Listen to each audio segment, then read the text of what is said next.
Um, Okay. Hi, everybody. Welcome to, I usually say welcome to another session, but sadly, with a little bit of a misty eye, I must say, this is going to be our last session for the Guftgu Talk series for this year. It's been an amazing year with so many friends, artists, critics, thinkers, actually, more than anything else, have come here and shared their thoughts, their processes, their questions with photography, and it's definitely helped me expand my understanding of the medium to a fair bit. uh, we've got some heavy weightlifters today from the conversation on photography, and I'm very, very excited to speak with Munem Wasif and Rishi Singhal. It's odd to say your full names, guys, I have to admit, today evening. Both have become friends over the last few years. And well, Rishi, in fact, we officially met only earlier this year, while flying to Germany, which is something that I think both of us will, we probably, ours was probably the last flight in and out of India before we went into a lockdown. So it's been a fairly virtual engagement ever since. And just to give you a backdrop of who I am and why you're all here, I'll just briefly talk to you about Offset. Offset Projects is an initiative that I started in 2018 with a desire to break photography a little bit outside of the very closed conversations we have as photographers, and to kind of expand on that, to question it, to see how can we make photography accessible to everybody. And when I say accessible, it's not only in the act of taking photographs, but also in the act of engaging with them and understanding them. In a world that we are in today, I think it becomes even more important to understand how photography plays with us and how we play with photographs. And with the same idea in mind, earlier this year when the pandemic began, we started the Guftgu Talk series to get artists, practitioners, writers, curators, anyone who's engaged in the visual medium to talk to us, not in the capacity of making a presentation to us, but to have literally a guftgu, a casual conversation, a candid conversation, where we can hopefully bring down our barriers and walls and share our thoughts with everybody.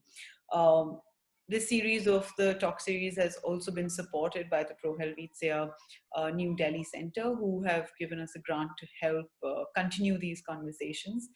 And we're very excited to also say that all these conversations are going to be accessible on our YouTube channel.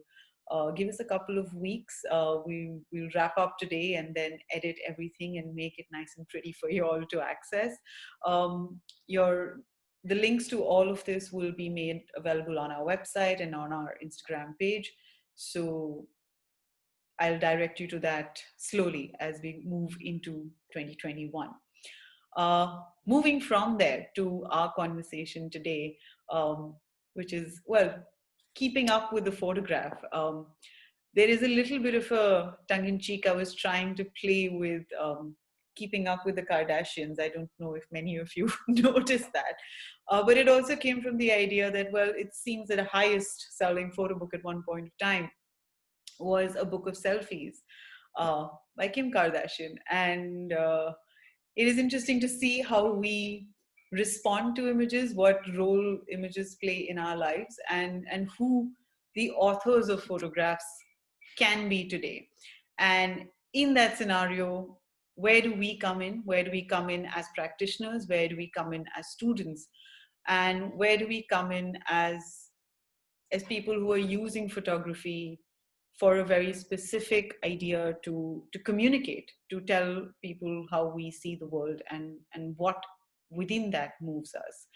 Um, as most of you are aware, photography has perpetually been driven by technology, whether it's in analog, whether it's in technique of printing, whether it's, well, today where maybe as photographers at one point of time where we were looking at data, we have become data ourselves.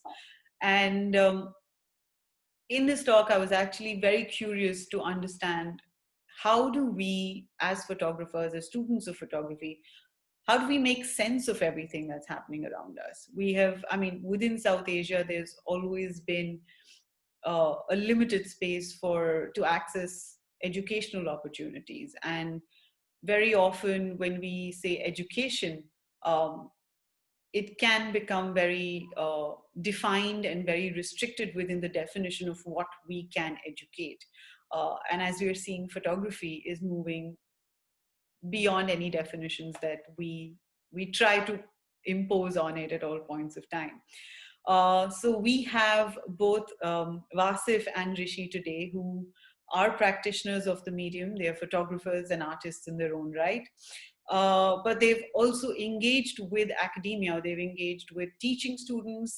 They've also been students themselves, and I'm very curious to understand from them how what we look at as photography today and how to make sense of how do we teach it today. Uh, Thanks, Wasif and Rishi. Thank you for joining us. I'd like to give a very tiny introduction and then maybe move straight into our questions, because um, I feel like, considering the subject, we already are very short of time on what we would like to speak about today. And both Wasif and Rishi are educators. Wasif has previously taught at Pathshala, and Rishi is the head of the master's program in photography design at NID. It's a module that he has been engaged in for, I think, since 2012. Am I right on that, Rishi? Yes. Okay. And Wasif, well, was a student of Pathshala and then has now, then was teaching and is now in Germany and is a student of the German language, among many other things. Wasif's artistic practice is marked by close engagement and intimate commitment, physical, psychological, to his subjects of interest, and it usually has manifested in long-term research processes. His interest has remained within documentary practice as as an archive and as a social resource, but his works have gone, maybe grayed the lines between fact and fiction. He has also, in his more recent works, can I say, moved away from photography, Vasif, or would you say still within photography? Yeah, you could say both. It depends on how we look at it. Maybe that's why we need this conversation today, right? And on that note, let's just start with the very first question that comes to me in my mind, which is more practice based. It is, if you can actually, if both of you could individually share your engagement with the medium and how your own works, right from when you began, um, what the shifts in your own works have been. When I say shifts, I mean both in terms of the genres of photography that you guys have, moved from, and also how personally, how you started looking at photography as you practiced it. They are invariably, photography has emerged from uh, photographs, let's say, have emerged from the environment that we're around, that we're surrounded by, whether it's the politics of where we live, and or whether it's the technology of what we can then explore. And it would be nice to see the shifts that have come up and what has brought about those shifts as well.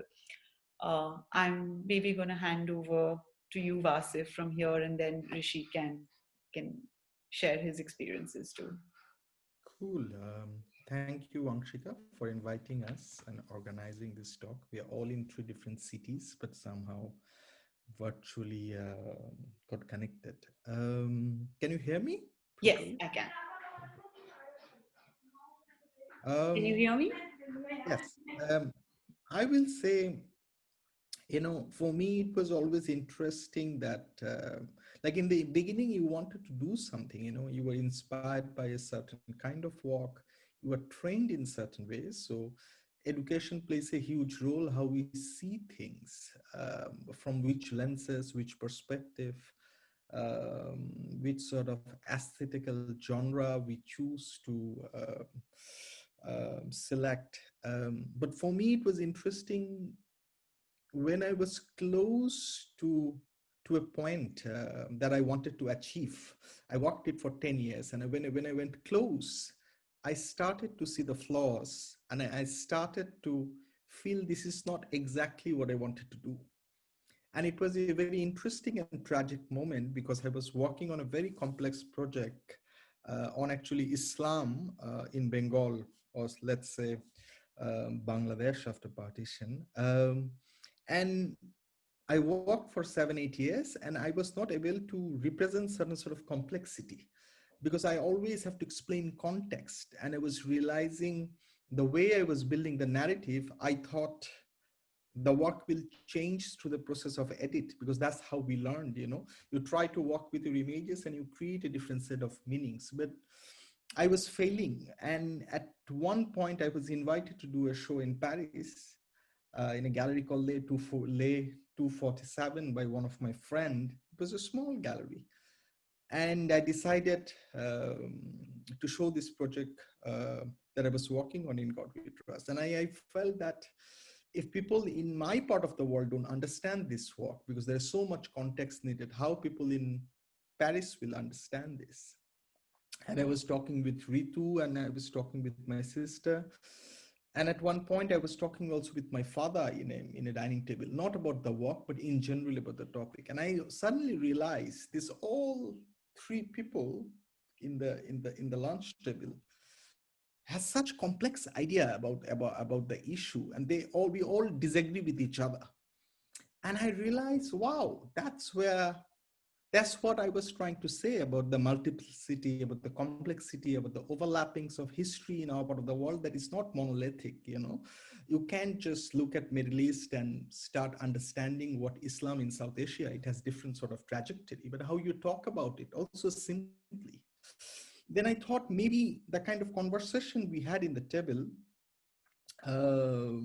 I can film them, and show them as 3-channel video, and create a certain kind of engagement, how I see the story within my family. So, and then I started then that at one point my mother died. And for me, that was a very significant moment because, I don't know, in India, Bangladesh, Nepal, Pakistan, death has a particular sort of ritual, and it has particular sort of it's related with religion. I remember my mother's dead body was in our living room, and there was some kids praying Quran, there was relatives, but there was this particular smell of camphor, which we use. So anywhere you go in our part of the world, in Bangladesh specifically, if there's a dead body, you understand the dead body, somebody died through the smell. And I was thinking how I can photograph the smell. And it took me a long time to realize, actually, I don't have to photograph. I can also talk about this experience from different kind of processes. So basically that exhibition and my failure as a photographer pushed me to borrow different sort of languages from different mediums. So there was a 3-channel video, there was objects, there was text, there was sound.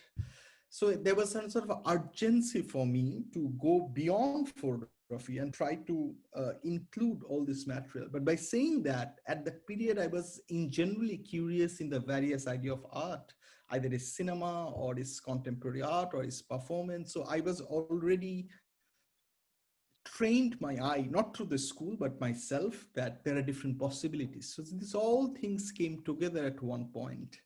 But I already have worked quite hard for 10, 12 years. So I had the skills so I can move out and move in.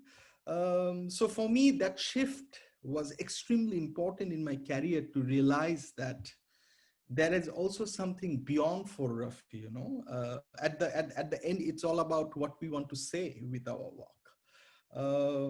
Yeah, maybe Rishi can add something.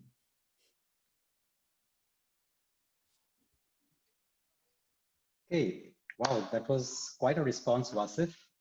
First of all, let me thank Anshika, for inviting me into this panel and giving me this opportunity to speak to all of you. And I really hope that I can do justice to your time and patience. And I understand, I've got some friends, colleagues, perhaps students also amidst the audience. I think beginning to respond to the question, I feel that, it's quite a loaded question. And especially since, I haven't really brought any sort of visibility to my own practice as much. I think these days I consider myself basically a phone photographer. I try, and beyond that, I don't really have a direct sort of daily relationship with my own practice.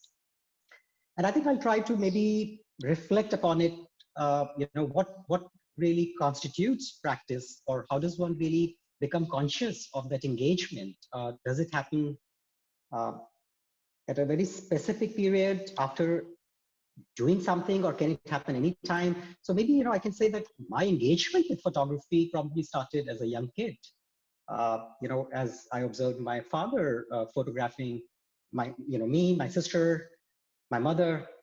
And of course, there were many influences of books, magazines, which were not necessarily, and I think they were not at all photography specific. They could be storybooks, uh, magazines, that I was saying. I still remember, we used to get Illustrated Weekly, India Today. Later, we started getting Outlook. My mother used to get Savvy. So, I was just looking at a lot of visuals. And I think I can also uh, say that, I was not able to distinguish between a photograph from an illustration at times, So for me, it was just a visual world of drawings, illustrations, paintings, photography. It was a jumble. And I think now that I'm trying to connect these dots, probably that was that my early sort of uh, impression of beginning to engage with, what today we call practice. And, both my parents, who were doctors, really wanted me to become a doctor. And I landed up in an engineering school. So I studied civil engineering, construction technology from CEPT University, which is in Ahmedabad. And we had shared hostels with students from School of Architecture, from School of Interior Design. And on CEPT campus, we also shared, we had a free access to studios, artist studios, because we had this fantastic facility called Kanoria Center for Arts, where artists, mostly painters and sculptors who, after finishing their MFA at Baroda or elsewhere, would come to do their residency. And, that space was accessible to us when we were studying. So I would hang out with those artists, not just trying to learn what they were doing, but just, chatting with them. And I think somewhere that whatever I was experiencing, observing, was seeping in. And I think somewhere I also became deeply interested in learning what they were doing. And I think I can make a reference to one of my teachers at that time, who was not a photographer, but a painter, Ahmedabad-based artist, a significant artist. His name is Piraji Sagra. And he used to teach in School of Architecture. So students used to, like every week they used to have this class of drawing. And I was studying engineering, so, I didn't have that course, but I used to go and, with a half sheet of cartridge, a board. And Piraji was very generous with his time. And, he would just let me draw whatever, figure drawing, architecture perspective, whatever they were drawing. And I think that really made me think more about what I was doing. So I think, again, coming back to what is practice, I had no clue what is practice, but I think somewhere that focus was beginning to develop, because, I was engaging with actually creating things. And as I said, I was already so sensitive to the visual world that I was a part of.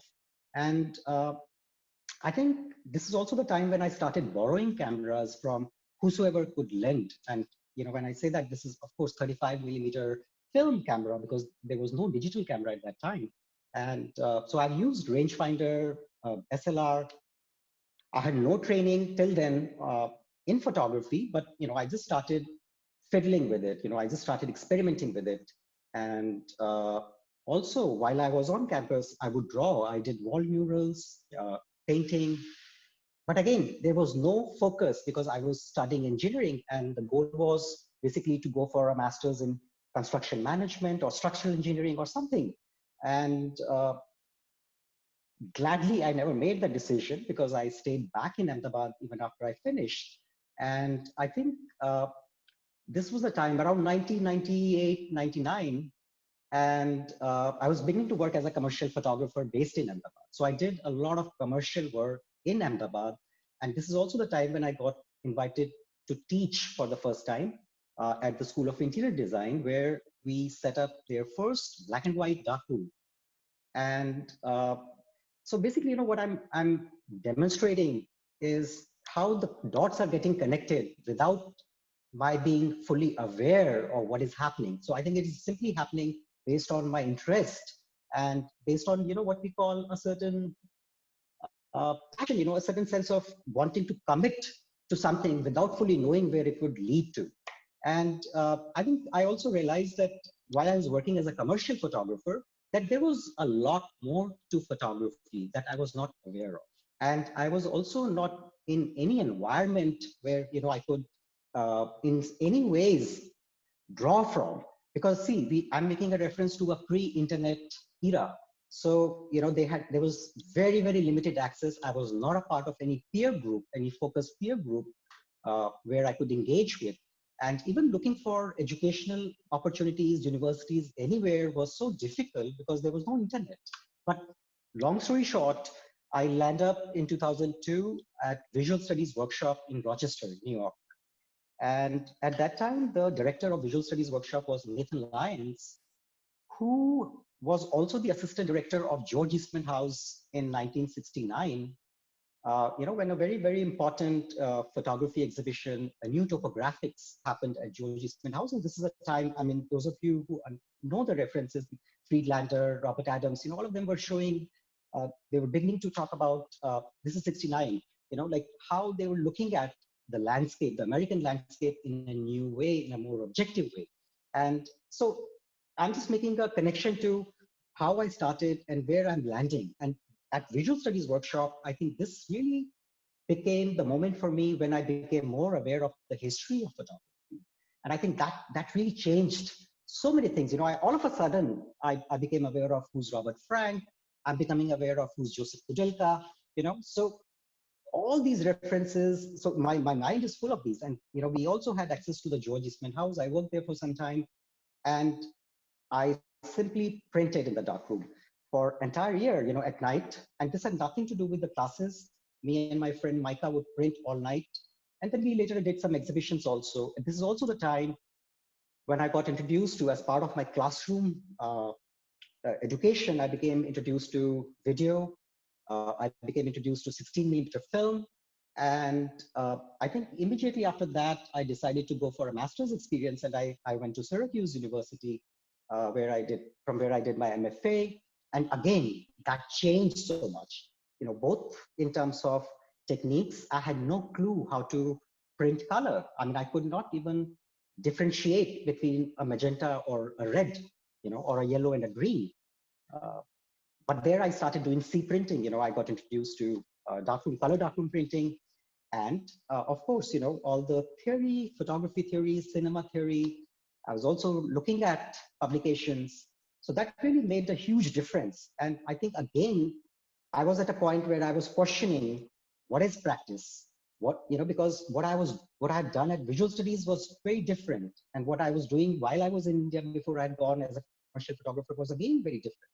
But then again, I'm not really, I was not really looking for something very specific, but I just knew that I had to engage and know more and engage more. And I think then again, I returned to India after 5-6 years, during which, while I was in the States, I did several residencies, like at the Center for Photography at Woodstock, and got some awards. I started exhibiting my work, started publishing, started teaching at university level there. I come back to India, start my own personal project, long-term project. And I also started teaching in Delhi. And I was also doing a little bit of commercial practice before I landed up at NID.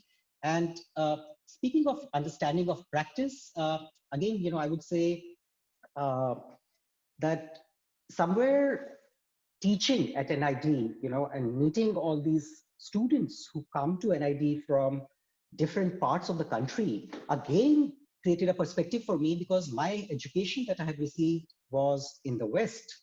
And I was primarily focused on Western photographers, who many a times were these male figures, white male photographers, and nothing wrong with that. And I have such deep reverence for these photographers, but I was absolutely not aware of what could be an alternative, or what could be an alternative in the subcontinent. I can easily say, thanks to my students, when I started looking at their work, I started listening them out, and also the dissertations, where they would bring things from their region. And I think that again changed my perspective on what is photography, or what one may consider practice. So basically what I'm trying to do here is, I'm just trying to say that, it's how the dots get connected. It's not that, you have to specifically go out of the way to necessarily identify that this is going to be a practice. Does that do any justice, Anshika? I think that definitely does. So thank you Okay, so cool. much for sharing both your journeys in gist. I know there's a lot that has there's a lot of variations that have gone through, but there may be two elements from this that I would like to focus on a little bit briefly, and then maybe we can move into our next segment. And one is, Vasif, the idea of photography as the singularity of photography that you were talking about, where traditionally in terms of practice, we've always said, if this is the photograph that we have to create, everything is constant, like your expression is concentrated in visual of a literal form as well, to a certain degree. And I think even when you were, just by the example of that work that you gave, where you were talking about the work becoming a sensorial experience, you're kind of looking at how smell plays, what are the conversations that come up. And I've always found it very interesting, because in many ways, what we are offering people in photography are visual triggers. We might want to say that this is what we're showing people in our photograph, but what they're seeing is totally dependent on their own entire personal histories as well. So in that visual trigger, it was very interesting to see how, I mean, for me, I think even the idea of working with smell, or the idea of working with video or conversation, I might connect it to photography still, because I believe that what you're attempting at might, is still visual in nature. What you're trying to offer is another way of approaching the photograph, maybe. But I could be wrong, and please please correct me if it's so. And to connect that with something that Rishi has also spoken about is, again, the approach, and how Rishi, how you started practicing photography was so driven by your engagement in mediums or thoughts or processes that were outside of the photograph. um, and I think it's interesting, and it's very important to kind of also acknowledge that a lot of what we create within a photograph, the triggers or the symbols or the metaphors that we try and bring in, uh, come from an engagement that's completely outside of photography. I think that that can kind of infuse a life to it, that allows our communication to go outside of photographers, in that sense. Um, and I think that this is something that definitely is very reflective of how we are even moving in, within photography today. uh, is text, or can text be a photograph? Is practice in photographic history considered as an extension of photographic practices? um, Curations within photographic practices. And I was just wondering if we can maybe take one, which is the expansion of the medium in these spaces, but also if one was to then look at the expansion of photography in social movements, or in social structures, or in responses to who we are as individuals today. How do we see, or how do you actually uh, see these interventions maybe into a visual language, uh, what do you think these do to the world that we are in today?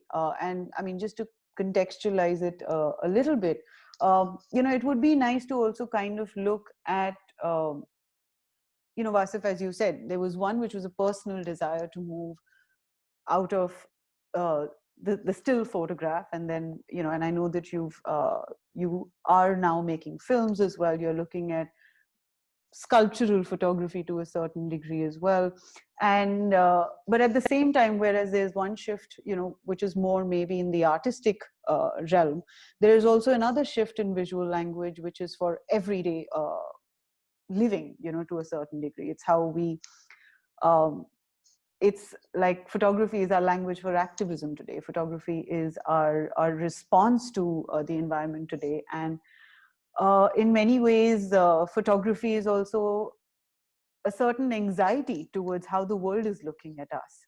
Whether we think about it in terms of artificial intelligence or whether we look at it in terms of surveillance. Um, and how do we then make sense of these shifts that are happening, and how that impacts maybe our relationship as individuals with photography?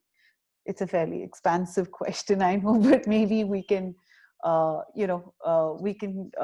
refer to it from your own perspectives, and if you'd like to bring in either your practice or your influences, that would be great as well.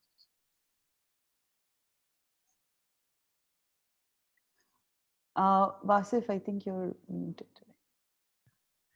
You have touched upon so many points. It's I difficult know. to respond shortly. But I will start talking from a point of these classrooms, we have in photography where somebody comes and teaches, and we have these terms called masterclass.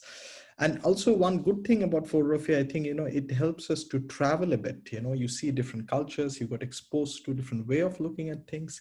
But I also find there is some kind of violence with image making, especially when you are really forced to make images. Like you go to a workshop to a foreign land, you have 7 days and you have to work hard, you have to produce a story, and then you don't know any subjects, how do you connect? And this whole idea of you have to get as close as possible to produce a good image. And now, after 20 years, when I look back, I think there is a lot of flaws in this process. There's some kind of macho-ness. There is some kind of ideas about adventures uh, closely knit with photography. And this whole idea of National Geographic, discovering the world. There are a lot of colonial aspect blended with this medium and the machine. And I think we really need to ask ourselves how we really deal with that. And sometimes I think it's better maybe not to take produce images, but to engage, to recalibrate, to reconfigure, to read, to travel, to see, to smell, or just to have a cup of tea where you want to walk and just talk with people. And maybe slowly a form will emerge.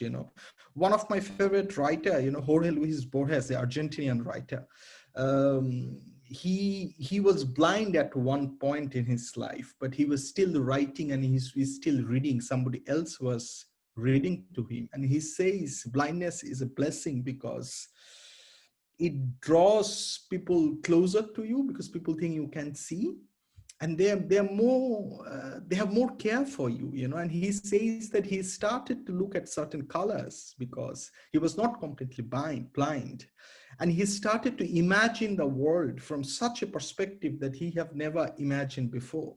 So I think for me to take these pauses are extremely important. On the other hand, I will say that my short life as an artist was blended through various sort of engagement. One, the process of image making, but second, I'm also part of a greater movement. I was part of a school called Bakshala. I was part of a festival called Chobi Mela. And these were also some spontaneous engagement. When I started to teach, I was not supposed to teach. One of my friend went away, and one of my teacher, Abir Abdul, asked me, can you come and teach for a semester? And that's how I got engaged. I understood that actually through teaching, have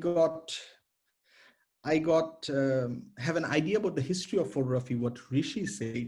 Before that, I was only looking at work that I like. So there was a very particular kind of choice. But when you have to teach, you have to also give context to a work. So I started looking photography from a various different way while I was teaching. And I think that was significant in my career also to understand how someone else learns, and how you help someone to grow. It's almost like planting a tree where you have to, it's not enough just to say that I love that tree, but you have to trim, you have to see if the lights are coming. Sometimes you have to strict, sometimes you have to give care. But it was a wonderful experience to understand from other perspective what photography means in our part of the world, where there was no infrastructure. And then I also realizing that all the reference we are giving are mostly Western, white, to some extent male photographers. And there was no text in Bengali. And we thought that was extremely problematic. And none of me or my friend Tanzim, who we both published this book called Camera, none of us was writers, but we thought we need to do something. It all came from teaching. And we published this anthology on photography called Camera. But by doing that, we started creating a sort of alternative history of photography in our part of the world by taking interviews, asking people to write, translating. And I think that's also extremely significant how I understand, photography. And then I also started to engage in curation because of Chobi Mela. So I was never an artist who sits in a studio and just lives in solitude and think, I was involved with the wider community. And for me, photography was act of engagement with the life itself. And you can imagine, living in Bangladesh or India, to have that sort of fascist government, that sort of violence happening every day, you react differently. Maybe if I have grown up, if I was living in Berlin or New York or in Paris, I will not react to certain issues in certain ways. So I think the context makes a big difference. And I will say I have learned more as an artist by taking these different roles and not only by producing images. I was always curious and interested to learn because I always felt I don't know enough. So, yeah.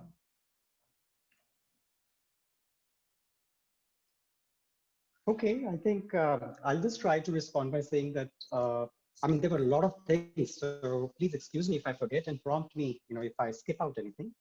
But I'll try by responding on, one of the issues of, how many a times, there is this huge divide between, who's an artist and who's a photographer. And I think I would rather not get there because, it's people have been talking about it since ages.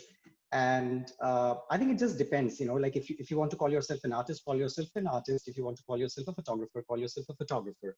I mean, like at the moment, I'm neither, I mean, I call myself the chief plumber of the department or chief firefighter of the department because, that's what I do. It doesn't make a difference, but I think whatever you do over a period of time with that engagement, you also start getting deeper into these various layers, which are part of that space, part of that framework. And, you're looking at things, with that curiosity, you're trying to unravel things in order to make better sense of, whatever you're choosing to do. And I think it also depends on what constitutes photography and then photography education, because photography also, today, as you very rightly said, is such a wide and a diverse field that anything can be considered as photography. But I'll try to be very literal here and say that for me, photography is very simple. The etymology, the Latin words of photo and graphy, that photo is light and graphis is writing. You write with light and that's photography. But nowadays, we are also talking about what is visual culture. So I think what you photograph and what photography does, it adds and takes away from what is our visual culture. And I think if I were to give some kind of a symbolic reference to what is our visual culture, I would say you look at your WhatsApp, the kind of messages which get exchanged on your WhatsApp. There are photographs, there are moving images, there are animated images, there are also textual images, where text becomes a visual. So I think that's our world, and it's a two-way traffic. So I won't say that those images are necessarily impacting how we understand photography, or how photography is impacting how those images get created. It's a symbiotic relationship. It's a two-way traffic. It's a constant thing. And tomorrow, with newer technologies, there will be newer traffic between what gets created visually, and what is part of our culture. Thank you. Thank you for that, both of you. I mean, I think what's interesting here, Wasif, that you also kind of touched upon, was allowing the form to be decided based on the intention of what you want to create.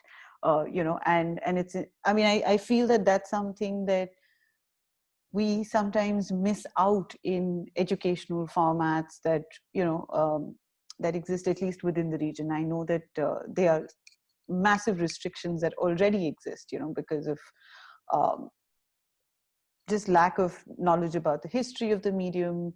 uh, I don't think there is less information, but I think for that information to be consolidated and actually be put out there has not happened yet.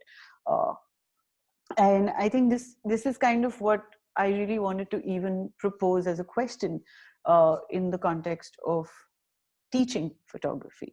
How do we then redefine, if the intention of the the approach to teaching is or can be more driven on thought and on concept creation, on learning how to assimilate or be aware of what you're feeling when you engage with the world, and then figuring out what is the visual representation of that emotion, of that expression.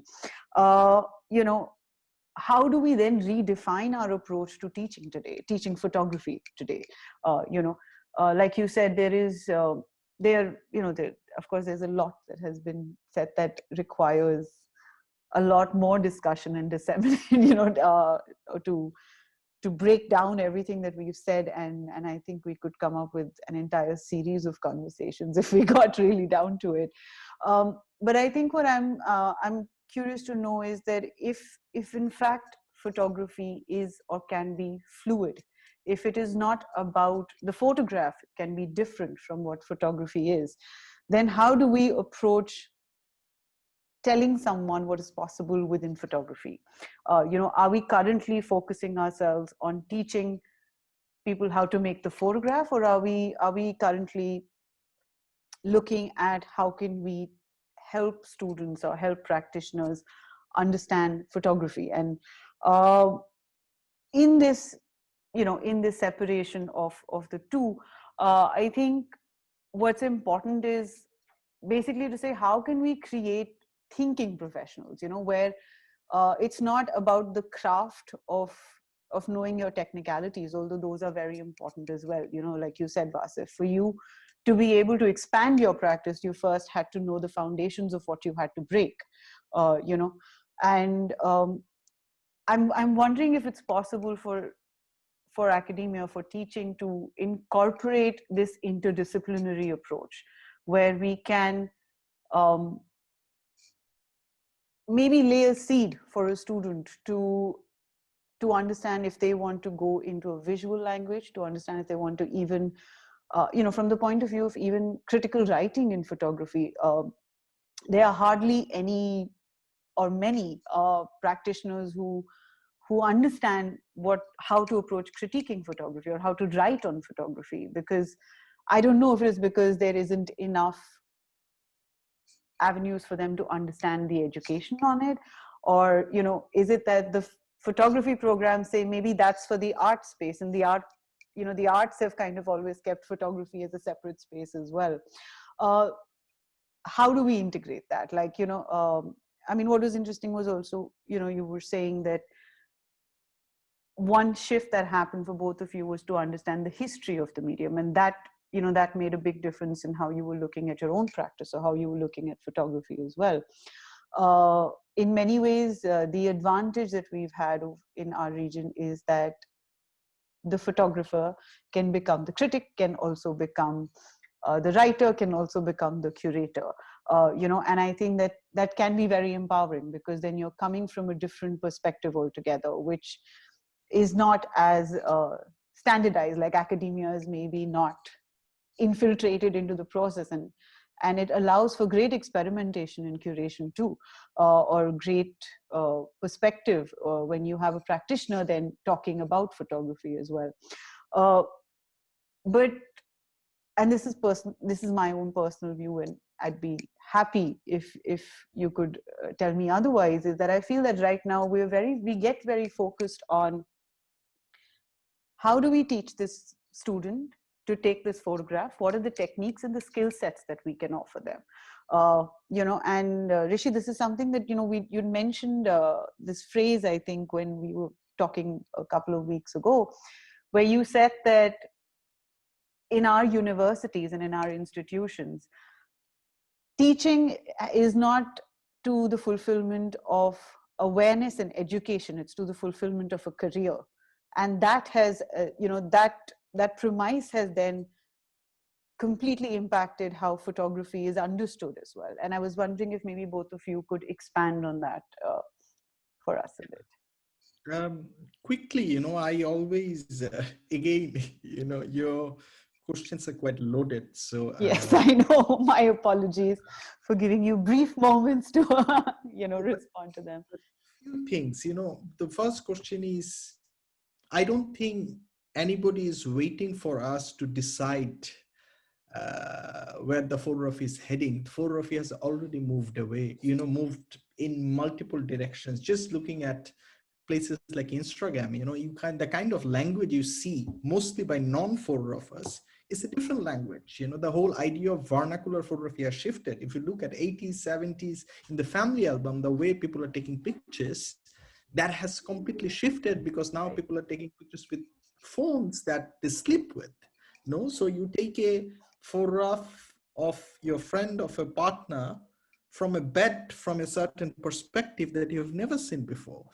So the spoken language of photography maybe have arrived, and as an institution, as an artist, maybe we haven't noticed it yet, that the photography has shifted. The way we have taken photograph in large format, medium format, 35. And I think that fluidity, that photography as a medium is so democratic that it's don't wait for academics and artists and institutions. It just flow like a river, and takes different kind of shapes. And we just have to adapt to it. But also at the same time, we are living in an age of instant gratifications, where before you take pictures, you think about posting and liking. I think one thing which we need to teach, maybe we don't need to teach anything. Nobody needs to be taught now, because the next generation who are growing up, they're growing up with different sense of sensibility compared to us. I think the question of authorship is for me very important, and maybe we need to teach how to study photography. And one of my favorite artists, Akram Zatari, he said he thinks by collecting photographs, you can also create authorship, the way you write, the way you sing. Think as photography as a form of an archaeologist, who doesn't go into the museum, but goes into the exact real world as an excavation site. And you plug in different sort of materials, historical, anthropological, and you plug them in and create a different narration through your authorship. So it's more about, do we have the voice and understanding or eye to read images and create new meanings through it? And another thing I will say, we also have to think the urgency of image has shifted, because, like George Floyd, somebody is just filming while somebody is beating someone else, and that becomes part of a greater movement in whole US. So you don't need a professional photojournalist to be present there.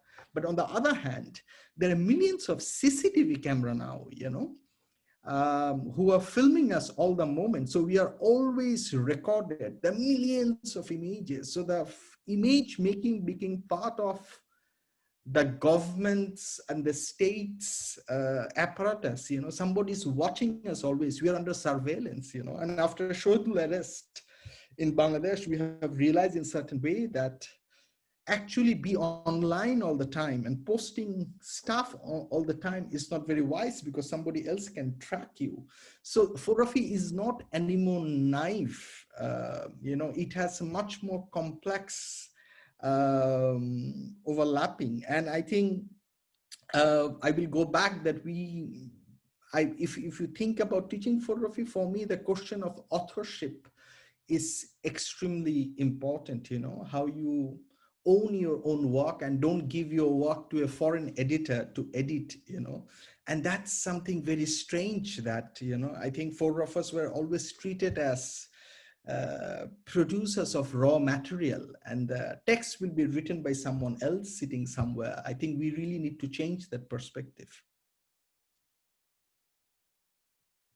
Thanks, Wasif. Actually, just as a small note, Rishi, sorry, before you start, you know what? I had a couple of years ago seen this body of work, and unfortunately, the name of the photographer escapes me. But he had actually worked with this idea of CCTV footage. And nowadays, of course, there's a lot of algorithms and training of the camera that's happening, outside of human intervention. And it was a very interesting project where there were certain parameters that were laid out to this camera that was on a street in the UK. And it had basically been told to take a photograph anytime there was an unusual activity that had taken place. And what was interesting to see was how the unusual activity was defined, because it was someone making a sudden movement, let's just say. And you were looking at this grid of images, because I saw it in an exhibition, and it was interesting because you suddenly saw someone running behind their dog, who had decided to sprint off. But it was considered an unusual activity.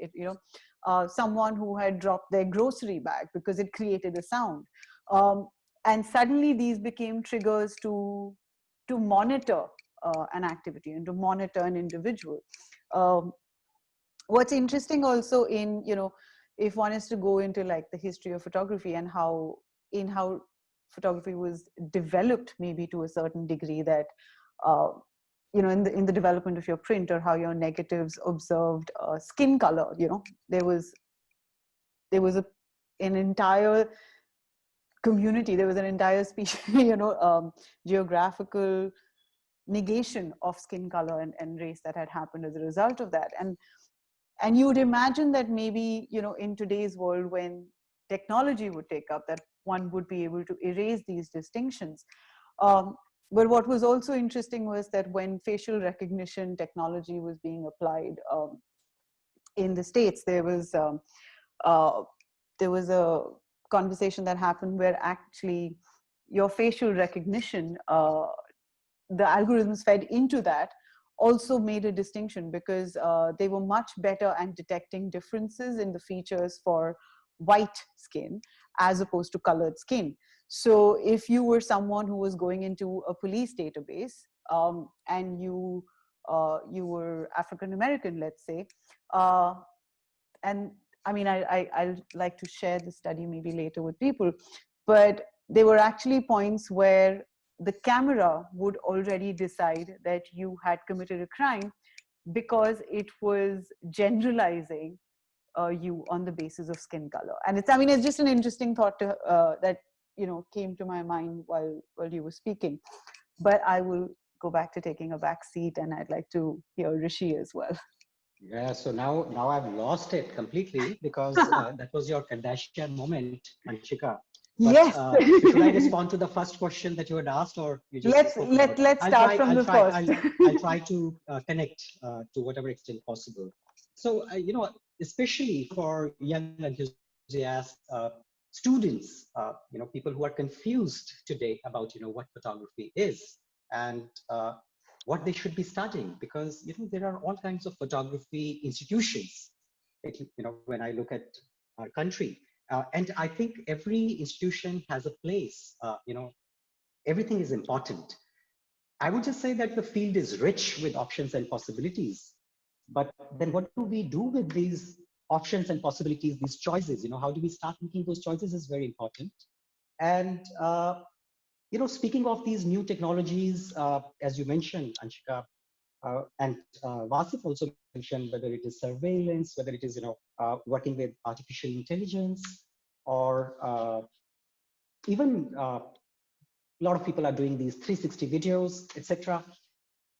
See, at NIT, we have a full-fledged master's program in new media design, where from day one, from the moment students start engaging with the discipline, they work with, what they call these new media technologies. And I also think it's a little unfortunate that a lot of graduates, end up getting positions at companies like Samsung, because most of them end up going into UI UX or project management, etc. I think there are a few who are still exploring what truly is new media and how new media can be adapted, used in creating art, or in sharing with the audience, in questioning the world that we are a part of. That being said, I would say, on one hand, a young enthusiast, a young student is smitten by prospects of everything that I would say a very 20th century notion of photography. You understand, a 20th century notion where, and also, as you mentioned, career prospects, how can it become a career prospect? So I think those notions, to my mind, are very dated.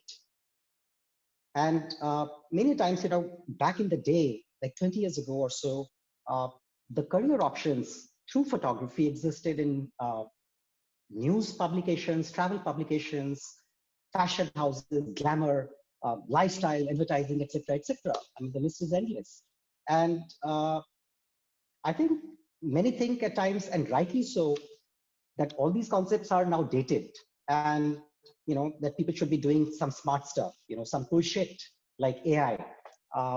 And I think then this whole new fascination with archives.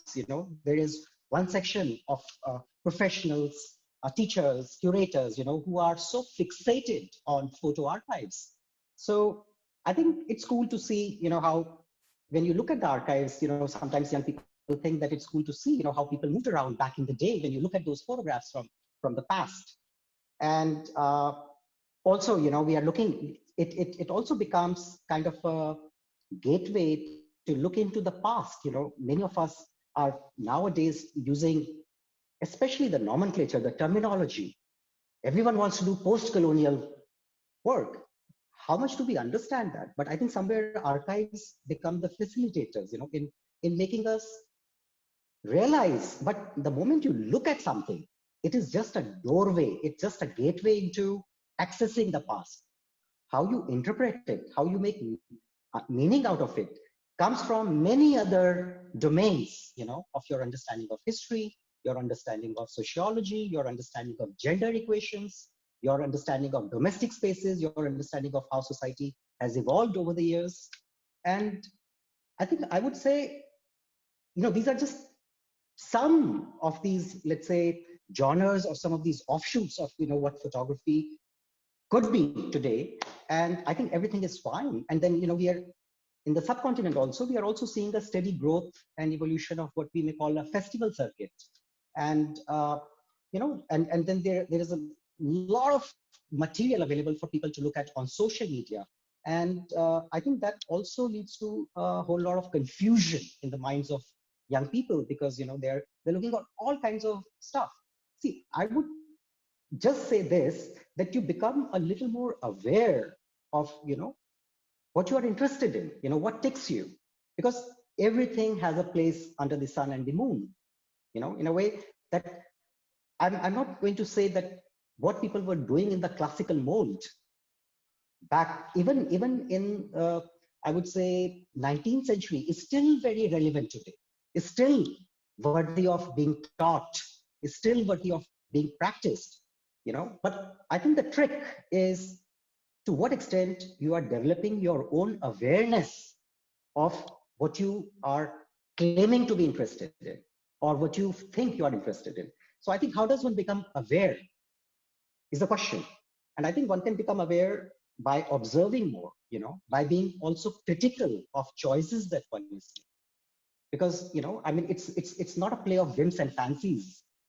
I mean, you can certainly start off based on your whims and fancies, nothing wrong with that.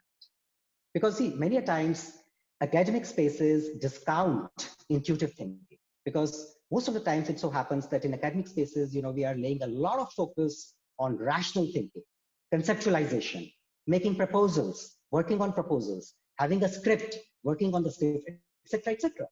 And I would say that I think that's as fine as working intuitively, where you don't start off with a concept, where you don't necessarily, because I mean, so many masters, so many of our own teachers, I don't think people went to school, but it's over a period of time, they developed that ability, not just to create, but also to think through what they were creating, right? So there, the aspects of conceptualization or conceptual inquiries are happening once the practice is already generating a lot of work, So I think that's totally cool.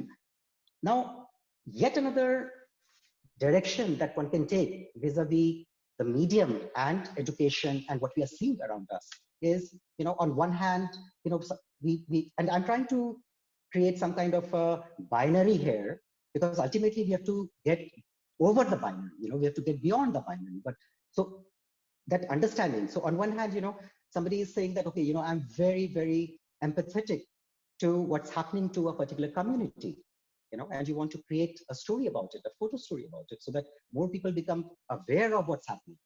So there is this element of empathy. On the other hand, somebody is interested in critiquing some aspect of society or some society, a group of people, and they are simply interested in irony, they are interested in kitsch. I'm reminded of Martin Parr, for example, So Martin Parr's eye is not necessarily very empathetic. And I would say both have a place.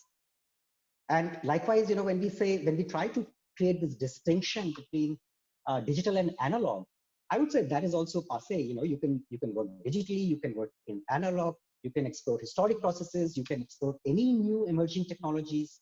Likewise, I would say, I think sometimes this question also comes: what is fact and what is fiction? And I think, again, that's completely your choice, because today, as civilization, as I think we have reached a point where it doesn't really matter. Yes, facts matter as much as fiction matters. And I think what really is important in today's moment of this ongoing moment is, how, whether it is through the triggers of fiction or through the triggers of fact, how that affects our consciousness of the world that we are a part of, right? And whether it falls under art, whether it falls under, let's say, photojournalism, whether it falls under documentary, and I think everything is fine. I would tell a student, a young enthusiast, you are interested in history, great. You are interested in technology and in speculating on the future, fantastic. You did Ansel Adams, super. Alex Soth, great. Julia Margaret Cameron, fantastic. And even if you want to photograph the roses, you want to photograph the sunsets, you want to photograph the ocean, etc., etc., everything is fine. Everything is fine. You don't have to necessarily go out of your realm, to identify a concept which is not really a part of you, because then I don't think you can do justice to that inquiry. I don't think you can do justice to that engagement. And I would say that knowing history helps, knowing language helps. And ultimately being sincere to whatever, you started off on really helps.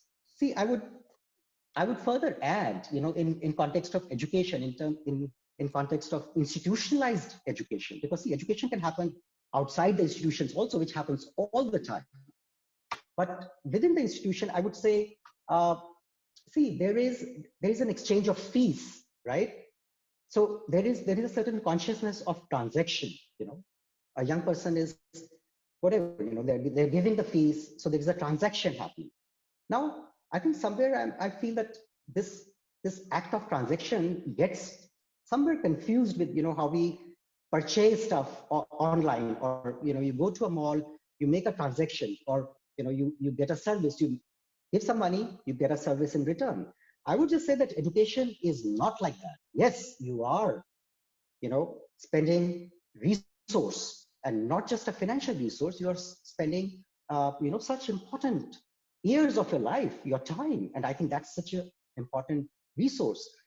So what is the trick? I think somewhere one has to, as a young enthusiast, one also needs to understand how aspects of surrender and humility and trust function, because if you're constantly trying to think of it as a jago grahak jago sort of thing, it doesn't really work, because education institutions, classrooms, they are not working for a single individual. They're working for a group of people, 15 people, 20 people, 10 people.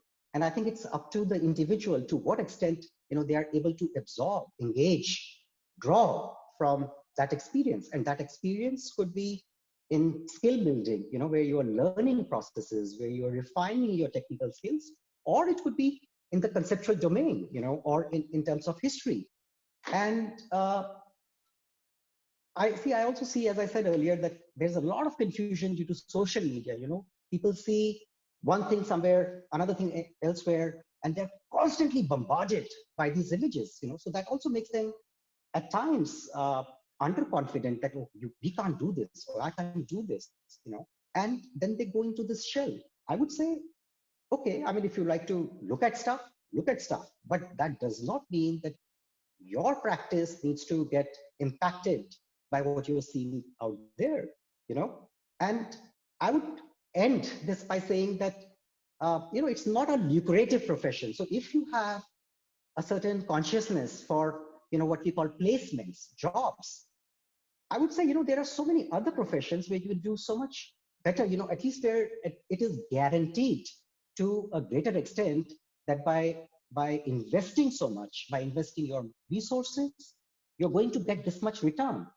My understanding is in photography, I cannot predict it for my own self, like what the future holds for me. But that does not mean that I'm worried about it, because I'm very confident, and it's a choice that I've made. So there's a different level of engagement at which I'm functioning. And I would just say that curiosity is important, curiosity in everything, and questions are important, and I think desire is also fine. You're desirous of something. That's totally cool. And then slowly, one can create a sense of purpose with everything that ticks it.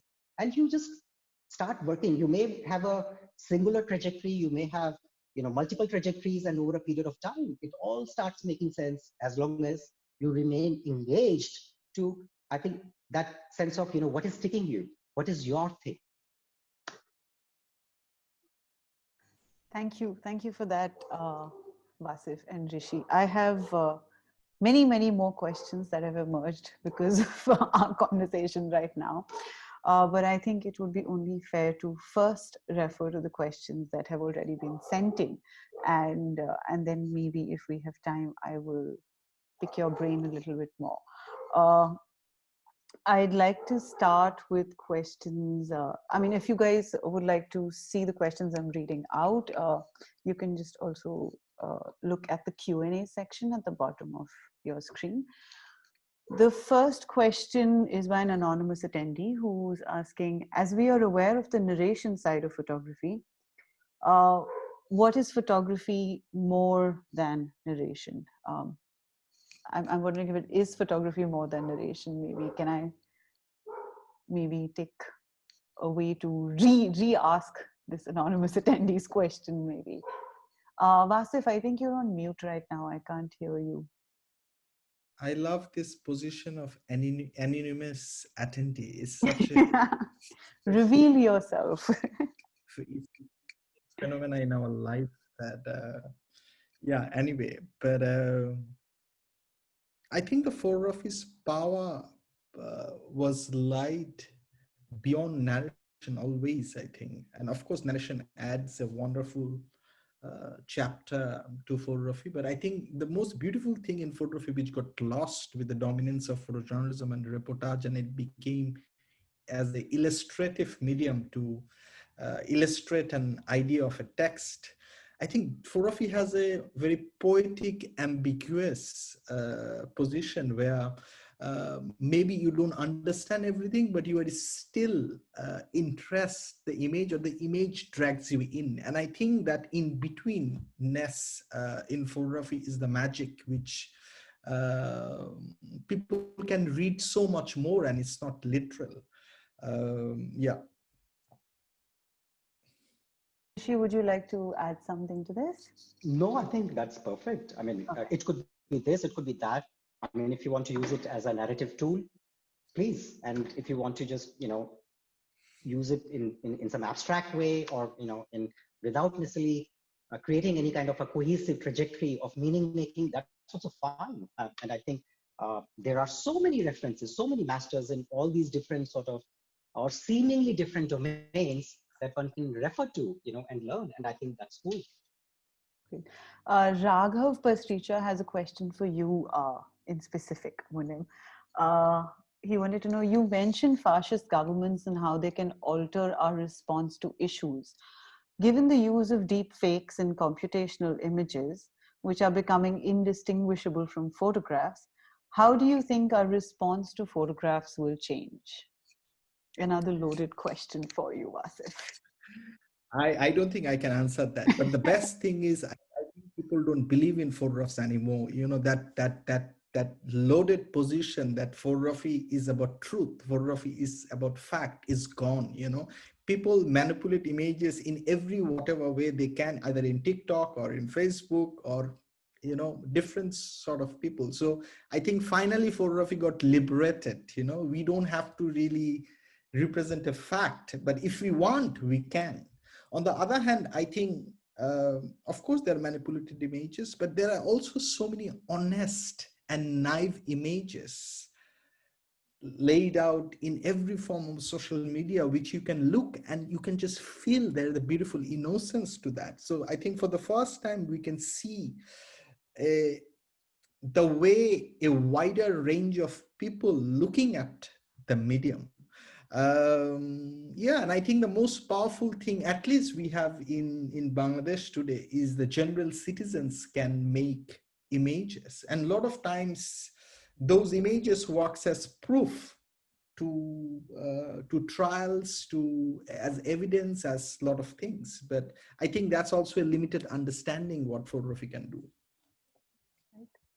Yes, we got a sense of that in the beginning of this year when things were more hopeful, let's say, on the political front in India, when massive protests across the country, against the CA NRC bill literally, it was a people's movement that was run by the dissemination of images. And I think there is that potential. There is, when there were acts of violence and harassment and arrests by the state, like you said, the citizens movement kind of took over and offered that evidence to hopefully fight a battle. But then, well, we had the pandemic and different things came into being.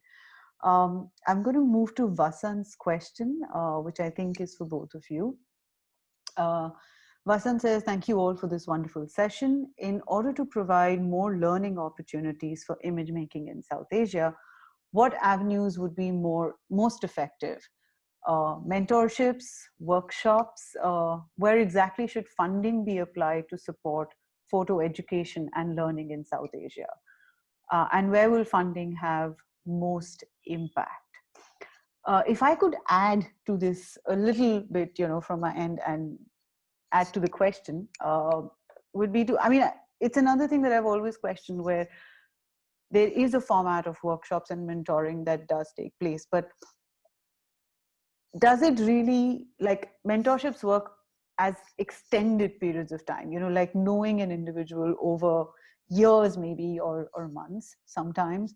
And I mean, I'm on the edge, myself, to know if workshops actually offer a solution, or if workshops offer sometimes formulaic practices, because of the constraints of time. And is it possible to have a workshop in self-realization? Maybe workshops can change. They can be workshops in knowing yourself, or workshops in acts of listening, or like, can we have those? Do they make sense?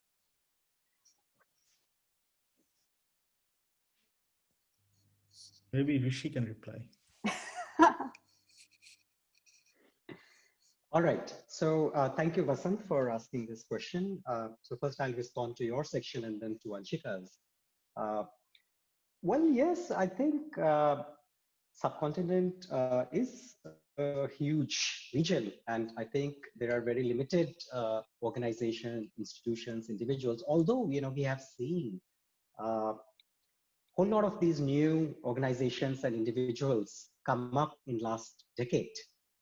But when we look at the population, I think it is still very limited. So yes, I think that still holds great value.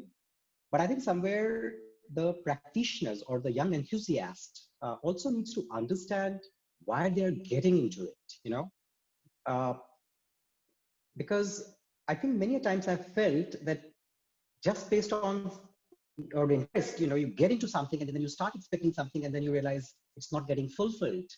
So I think it's important that the moment that ability to discern happens, that okay, am I really going to think of photography as a career choice? Because I don't think that everyone who's interested in photography is interested in photo making. And when I say photo making, obviously I'm making a reference to all allied media around photography, whether it is video, animation, etc., etc.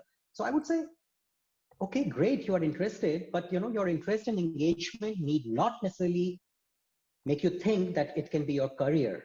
And I think that's where this distinction between different institutions, different organizations, different workshops, mentorship programs can also happen. And I think if these things are happening with that consciousness, that awareness of what is the purpose, where are they leading that individual towards, I think they will become a lot more meaningful. But yes, that's still very relevant. And to further add from the added perspective that Anshika has brought, I would say, I think apart from these mentorship workshops, festivals, it's also important to see is how we can support young individual as they make these choices and start working towards a professional career. Because my understanding is in the subcontinent, in South Asia, we are still struggling with in terms of a certain kind of framework that supports people who make these choices and are otherwise not engaged in any kind of uh, practice that brings sustenance, or that can take care of their day-to-day needs. So I think we probably also need organizations which can support residencies, and organizations which may connect some of these young individuals, young professionals to wider network, for exhibition opportunities, for publication, and for advanced mentorship. So what I've observed is many a times very, very promising young people after their education, uh, I think, and after 2 or 3 years, they simply lose steam because they're not able to find sustenance. And now again, I'm drawing a leaf from my own experience. When I was in the States, I was able to apply for residencies, got selected, did a lot of work, and I think that support really made a difference. So yes, I think that's how I would take this question. Yeah, just to, can I add a little? Yes, yes, of course. One of the biggest problem in our part of the world, which I also felt as a teacher, the kind of thing we teach or we talked about, if somebody really learned this, how he or she is going to survive in the market, because these sort of sensibilities or approaches or the critical engagements you have towards the medium, basically you're not going to get any jobs. I think the real struggle is for really interesting artists, authors, photographers, when they come out from the school, how they really sustain the initial years. Let's say 5 to 7 years, you need some sort of support to really grow and have a voice. And then what you do, you apply for all these grants in West, you apply for all these exhibitions or portfolio reviews, mostly through, you want to have some kind of validity, mostly from Western institution. And I find that extremely problematic. I remember when I was pitching my story to New York Times, I don't know, Guardian, Le Monde, all these people, when I was into really in documentary zone, a lot of people have no clue about the context of South Asia. And then you start to think about what sort of work I should do, which will get into in this sort of places. And I think that completely shifts the way you think. So what we need in South Asia, I think, is a more sustainable place or platforms which can support young artists through residencies, through grant, through scholarship, but unconditional, like a lot of times what happens when you give a grant to an artist and then you ask for, okay, you give me 10 prints back. Like, what does that mean? Right. Absolutely. I mean, even to the extent, sorry. And I think this is a high time, and I think we have enough people in the academia, in the art zones, or in different sort of places who have enough brains to articulate certain ideas. But we need places or institutions which have long-term commitment, not for 1 season and 2 seasons, and have a sustainable impact in this region over a course of a decade, maybe. So you need long-term commitment. Right. Just to add to your grant and, where you get a grant, but you get, you give prints instead. There is another thing that I feel that formats of residencies and workshops also impose is that we'll give you this residency, and even if we're not taking any prints from you, what we expect is that at the end of this, you have a final form. And so I feel that also can sometimes put great pressure on someone to produce, like the process of photography then becomes very, what is your final product oriented? And what would be absolutely amazing is to say, here is the grant or here is the residency, and the only thing that we expect in this process is to question and to experiment what you're doing. Because that's something that, like you said, when someone comes out of a university, or, well, even if someone's a practitioner, I think financials of most people engaged in photography are not, very, very reliable. And so what ends up happening is that there's less space for experimentation, and that can often lead to keeping photography in safe spaces. And maybe if there's spaces that can just say experiment, and it's okay to fail at the end of that experiment, I think that would be wonderful too. I can see multiple questions. So yes, do you think we'll be able to do justice to all of them? No, I think it might maybe make sense to me. So maybe we'll try to quickly, try and see whatever we can address. Yes. If there's any question that I missed out on, which either of you would like to address in specific, please. I think you moderate this. It's okay. Otherwise, There's too much going on. There are a lot of questions, so I think whichever ones you want to pick up, we'll respond. Right. I think what maybe we could then address is, I'm going to go with the first question and then refer to the others as I keep going. But this is Wasif, another anonymous attendee, so you can wonder who's behind it. But the question is, what should one be aware of while engaging with the image making process? The storytelling that can sometimes suggest to go beyond the still image medium, or experimentation with different mediums to explore how experiences can be shared rather than image making becoming absolute storytelling. It's a long question. I don't want to give a wrong impression that we need to include various sort of mediums. The work need to include I don't know, installation, text. I think it's all depends on what we want to say as an artist, you know. It can be something extremely poetic and extremely minimal, you know. I give you a very different example just to move a little bit away from photography. One of my favorite filmmaker, Abbas Kiarostami, you know, he was giving an interview somewhere, and the one person said in The Wind Will Carry Us, in that beautiful film, there are 13 to 14 characters that we don't see, we only hear them. So that person said that, why don't you show them?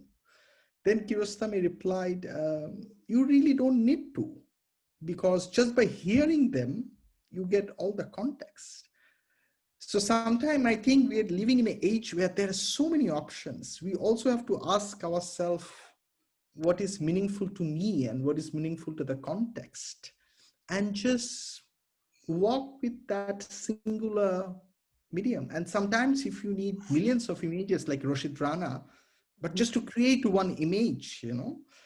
So I think clarity and rigor is the most important thing in our generation, where we're living between so many sort of influences. You know, you need to have focus. Great. Thanks, I Wasif. would just add, and that's a fantastic answer. I would just add, in case you are not able to decide, how do you proceed? Then I would say just engage in practice. You know, don't just start making decisions without engaging first. Engagement will obviously take longer, so you will arrive at your decision making later, but chances are that your decision making will be more connected to who you are and what your genuine inquiries are. So sometimes engaging with it, letting it develop over a period of time also allows for more clarity in decision making. Yeah, just to, sorry, Go I for think it. this is something also very important. I think, you know, we both sound, or all of three might sound like expert, like we are commenting on Oh so God, many. no. Me, the least of this. Rishi is the most professional here, three of us. But to be honest to say, you know, after even working 20 years, I'm more vulnerable than who I was 20 years back when I started. You know, I think I was more confident what I can do and achieve. And the more I grow, I feel like uh, I can only do so much, and there's so much to learn.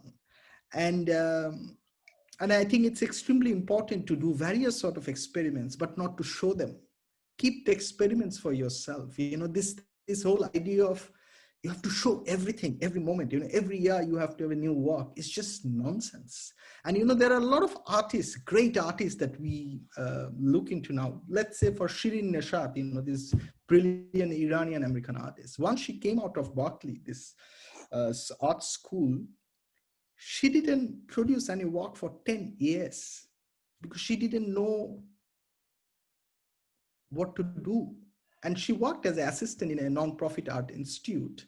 And she helped other artists and curators to make conference, produce art, and through them she have learned. And only after 10 years, when she went back to Iran, she felt that she has an urgency to do something. So what I feel in photography, you know, people learn techniques, but they have nothing to say. So unless you have something profound to say, with only techniques, you are going to create a beautiful image. Maximum, you can create a very commercially posh, but that's it, nothing. There will be no depth in your work. So I think that profoundness, that if you really don't have to say anything, just wait, you know, just sit next to the street in front of a river and just watch the water flow. Just enjoy life, have a cup of tea, chill out.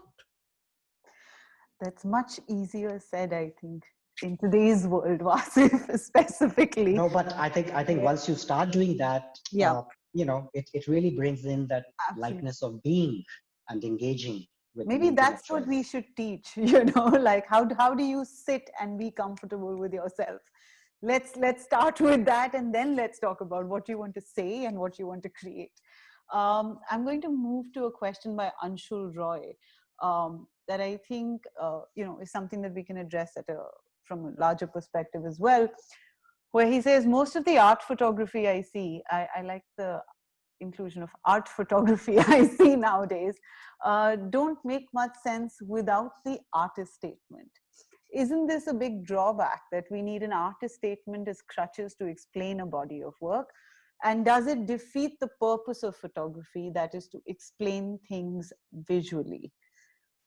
Would If either I were to quickly answer it, I would say if you are not interested in reading the statement, don't read it. If you don't want to put a statement when you're showing your work, don't put it. If you want to put it, put it. You know, it's a choice. It's a choice, you know, how you want to traffic your work.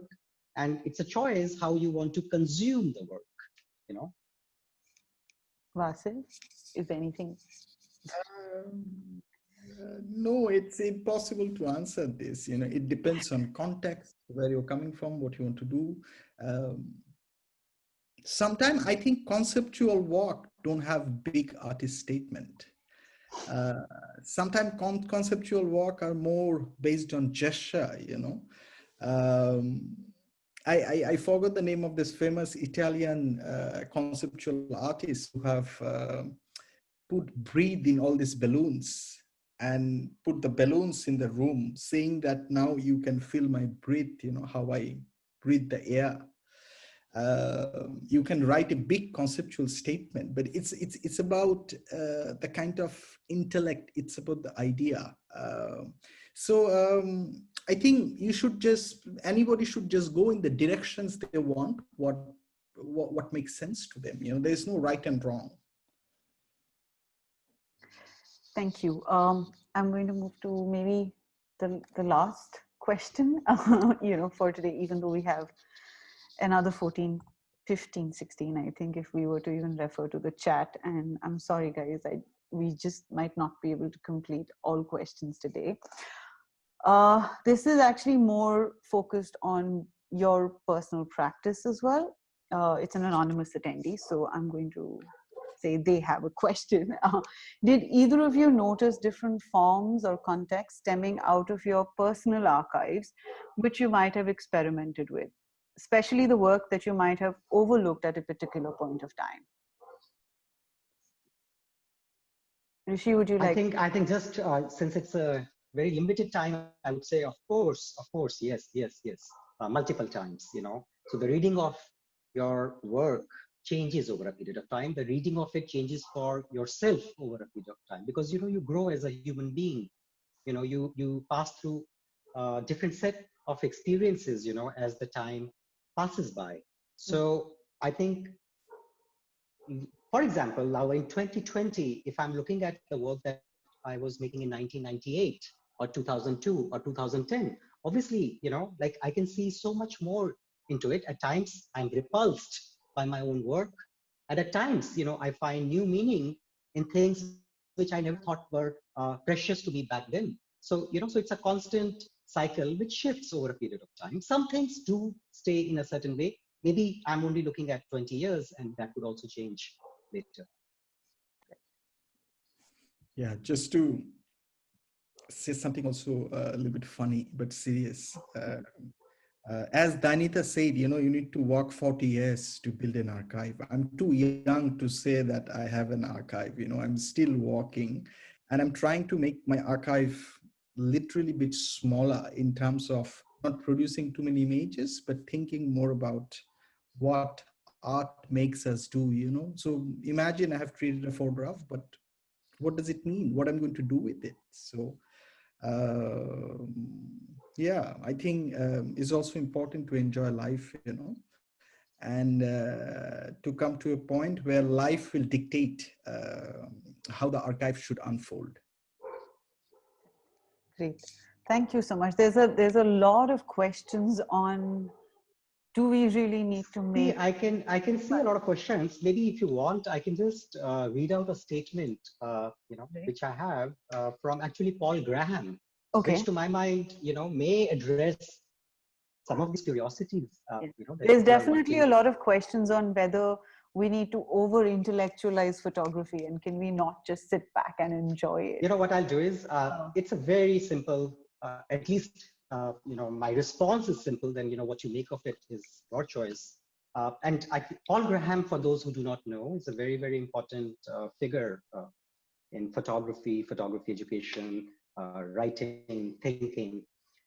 And I'm quoting this from one of his textual pieces from, I think this he must have written sometime in 2000, early 2000s, because I remember reading it when I was studying at Syracuse. But recently I came across it on American Suburb X, which is again a platform, americansuburbx.com. If you would go and look, there's, so they write on photography, they write on contemporary photography. And so they did a feature on Paul Graham in 2009. And let me just pull it out. And the title of this piece is Photography is Easy, Photography is Difficult, as simple as that. And it says, I'll just read one paragraph, and maybe I can share the link in the chat window and people can look at it and read it and explore more later. I'll just read out the first paragraph, which says, photography is so easy, it is ridiculous. It is so easy that I can't even begin. I just don't know where to start. After all, it's just looking at things. We all do that. It's simply a way of recording what you see. Point the camera at it, press a button. How hard is that? And what's more, in this digital age, it's free. It doesn't even cost you the price of film. It's so simple and basic, it's ridiculous. So that's where he's sort of ending. And then the next thing is he says, it is so difficult because it is everywhere, every place, all the time, even right now. It's the view of this pen in my hand, or, we can think of it as the camera in front of you, or, the screen in front of you. It's an image of your hands holding this book. Drift your consciousness up. So in a way, for all of us, the moment we drift our consciousness beyond the screen that is in front of us. So that's kind of reference he's making. So drift your consciousness up and out of this text and see, it's right there across the room, there and there. Then it's gone. You didn't photograph it because you didn't think it was worthy enough to be photographed. And now it's too late. That moment has evaporated, but another one has arrived instantly. Now, because life is flowing through and around us, rushing onwards and onwards in every direction. I think I will end it there. And if you want, I can share it in the chat window. That would Yes, be really lovely. And I think that is the perfect way to maybe wrap up from today's session as well. Thank you so much, Rishi and Wasif. I know we have been pondering over the possible things that we can address within these time frames, and the many things that we did want to address for quite a few weeks, leading up to this talk. But thank you so much for sharing your process, your questions maybe, and giving us many more questions to think about. I think it's a good way for us to end the Guftgu session for this year, and maybe a lot of these questions can be reflected upon for whenever we do come back into form. Thank you everybody else who's been in this conversation with us, who's participated. Thank you for asking the questions. My apologies that we have not been able to address the many questions that are still there in my Q&A window, but I'm going to take some liberty here and say that maybe you could write to Wasif and Rishi on Instagram, or stalk them on their email and demand answers out of them as well as we go forward. It has been. I think I've been spending all my time hiding from people, and you're now I've exposed you, right? But yes, it's been a really wonderful journey with all of you, and thank you for being a part of this journey at Guftgu. I would like to end on a note that's slightly off tangent. I have, over the course of this conversation and right before it, been informed that there were protests going on in Goa today at the Panjim Church, where students and young adults had actually gathered to express their dissent over the celebrations over Liberation Day, the state's decision to go and disrupt the ecological balance there, or in Goa's um, massively biodiverse forests. And unfortunately, it seems that many of the students and adults have been picked up in buses, and they're being taken to, well, what is currently undisclosed locations. If there's anyone from Goa who's over here, and if you can help us in spreading the news, and maybe if you can physically also go to the many protest sites that are emerging as a result of that, it would be really wonderful. In case you choose to do so, please wear your masks. Please be careful. We are still under a pandemic, but that doesn't mean that we necessarily need to silence our voices. If you would like to know more about what's happening, there is an Instagram page called mymolem.goa, mymollem.goa. This is a wonderful initiative that's actually been picked up by artists and scientists in Goa itself, who have been talking about the many invisible operations to remove Goa's ecological diversity. And they are constantly updating on their Instagram page. If that's something that would interest you, please do follow them there. And hopefully 2021 will allow us to come back with a strong people's movement in India, in South Asia, what seems like it's needed all over the world almost. And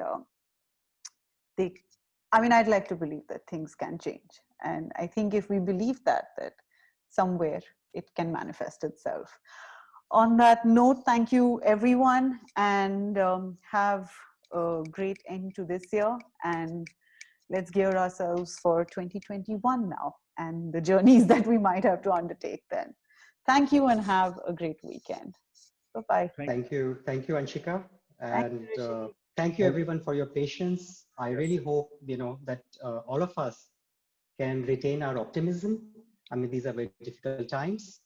Very easily, we slip into, these moments of doubt, of helplessness. I think it is extremely important, that we retain that little bit of optimism, and sometimes it can come from recognizing our own privileges. Sometimes, like I feel very privileged, it's my privilege to be, sitting in this space, with uninterrupted internet access, I have electricity, I have close to bear roof on my head, food on my table. And I think that's as basic as it gets. And I think somewhere as humanity, I think we have to recognize that, because the moment, you start looking at these small, what we consider trivial things, we realize, like how gifted we are. And then the next step is, how to make better sense of the gifts that we have, and to look for other things. So I think we have to really push ourselves beyond this hopelessness that, especially, this last 1 year of pandemic, lockdown, so much uncertainty, students are not able to come to campus, we are not able to travel, the economy has crashed, there are all these political issues happening across the world. So these are very, very difficult times in human civilization. So I think it is important that apart from beginning to make sense of what photography is, we are also able to retain, our daily optimism. Thank you so much. Bye. Thank you. Thank you, Rishi. There's some of you asking if there are recordings of this that are going to be available. Just give us a week or two, and all the recordings for this year are going to be on our YouTube channel. Thank you, and good night, everyone. Bye-bye.